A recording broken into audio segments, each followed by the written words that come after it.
Hi everyone, this is Claire Legrand, author of the Cavendish Home for Boys and Girls, which came out August 28th. I am here with the This Week in YA crew answering some questions that they sent for me. So I hope you enjoy this little mini interview, and I hope that if you have read Cavendish, you enjoyed it, and if it is on your to-be-read list, I hope that you enjoy it in the future. So here we go.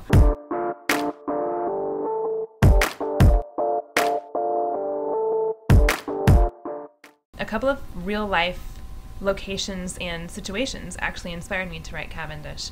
The first one was an orphanage I lived down the street from when I was in college, and it was a questionable establishment, at least it seemed that way to me, because it always seemed abandoned, and yet it was obviously still a working orphanage because the marquee out front would change to announce upcoming events like field days and open houses, and so obviously someone was there making it look like it was a functioning orphanage, but I never saw anybody on the grounds. No kids, no directors, no parents or visitors. It just seemed completely derelict.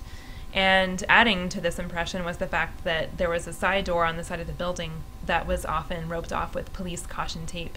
And it was just eerie, especially as a writer. You know, my imagination is everywhere all the time, so I immediately thought, oh, this is something weird and unexplainable and mysterious. So I would drive by the orphanage all the time with my friends, and they probably grew tired of that, but I thought it was great. I was like, oh, we gotta drive by and see if we can find out anything about the creepy orphanage today.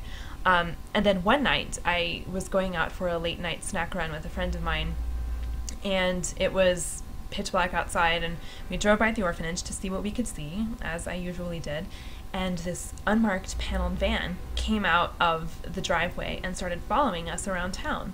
And my friend, who is much more practical and less prone to wild imagination than I am, she said, Claire, come on, they are not following us. But we took this wildly circuitous route through town, all these U-turns and backtracks. It was completely a crazy route to get to where we were going, and the van followed us every single turn we took, every U-turn, every backtrack, everything. So even my friends started to freak out a little bit, and then when we got into the well-lit, packed parking lot of the store, the van turned around and I assume went back to the orphanage.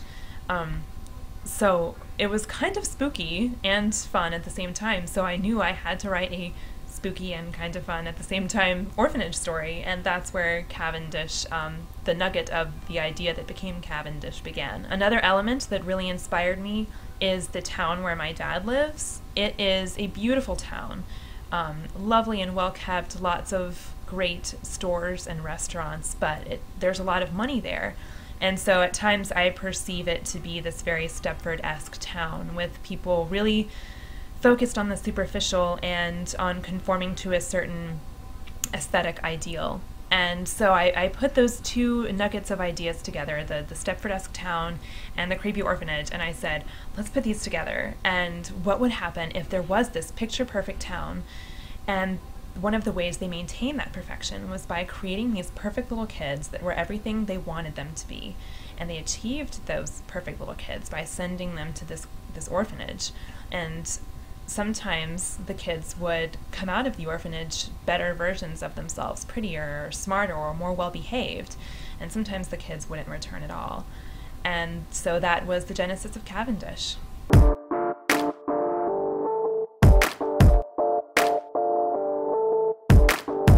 I would have to say it is both scary and delightful. Obviously, Neil Gaiman is a wonder, and I love all of his work, especially Coraline, which is just pitch perfect. It's scary, it's weird, it's impeccably crafted. I adore it. And it was definitely an inspiration to me when writing Cavendish, because I wanted to evoke in readers of Cavendish the same things I felt when reading Coraline. Just this something, you know, the fear in that story gets under your skin. It's not an outright like, oh, you jump because something scared you. It's not a slasher kind of horror. It's this psychological type of horror that really sticks with you and makes you see things that aren't there in the shadows, and just makes you perceive your whole world differently while you're reading that book. So I wanted to create that same sort of experience for readers of Cavendish, and I hope that I succeeded.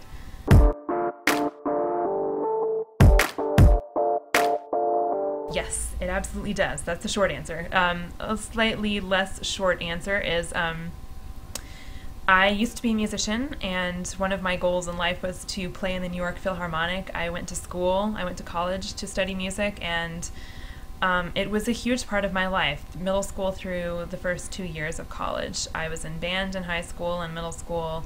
In high school, I was a drum major, and I took a lot of auditions and made the all-state band, and I mean, it was my life, and it has definitely colored my life overall. I met so many great people during my musician years and had so many wonderful experiences and was exposed to so many different kinds of music that I'm not sure I would have found out otherwise.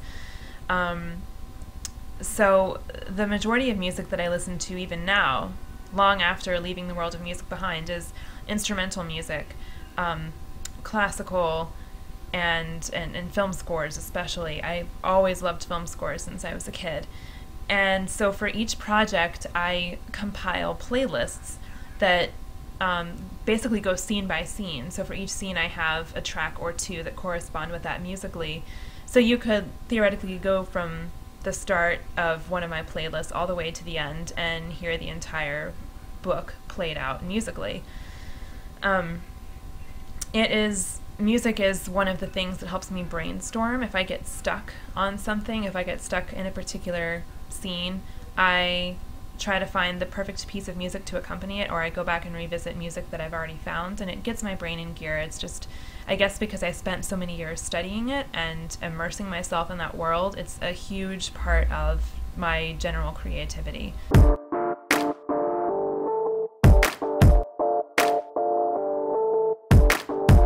I love The Year of Shadows.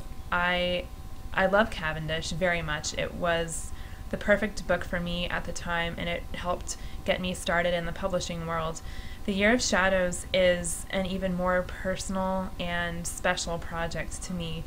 It takes place in a haunted music hall. The main character, 12-year-old Olivia Stellatella, is the daughter of an orchestra conductor. And the orchestra has fallen on hard times, as has the rest of the world financially. And to keep the orchestra afloat, Olivia's father has sold their house and all their belongings and moved her and himself and her ailing grandmother into the backstage rooms of the hall so that he can basically put all of his income back into the orchestra. And Olivia is very bitter and resentful because of this. And also because right before all of this happened, her father's obsession with the orchestra and with music drove her mother out of the house. Her mother left them. So she's a very angry little girl. And as she starts to explore her new home and try to make it a home out of what it really is, which is a bunch of storage rooms, she discovers that the hall is haunted.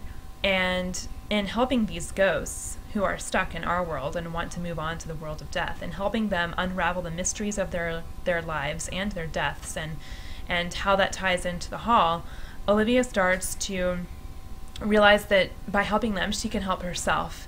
And by using them, by collaborating with them, she helps them, they help her, she can maybe save her hall and save her father's orchestra and prevent her and her family from being basically put out onto the streets. There are a lot of real-world issues I think a lot of kids and even older readers will be able to relate to in The Year of Shadows, because it deals with things like the economy and how a lot of families are struggling financially these days, as is Olivia's family, and she deals with a lot of embarrassment and anger and fear regarding that. And she also deals with a lot of things like grief and loss and confusion about and curiosity about death.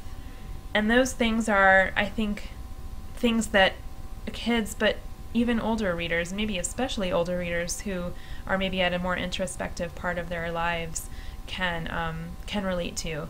And it's just a wonderful, I mean, obviously I'm biased, but it's a wonderful story. I'm so excited to share it with everyone. I hope that I haven't talked too long. I should probably cut this off before I continue rambling. Thank you so much for having me. And again, the Cavendish Home for Boys and Girls is out in stores now. I hope that you enjoy it, and I hope that you enjoyed this interview. Bye-bye.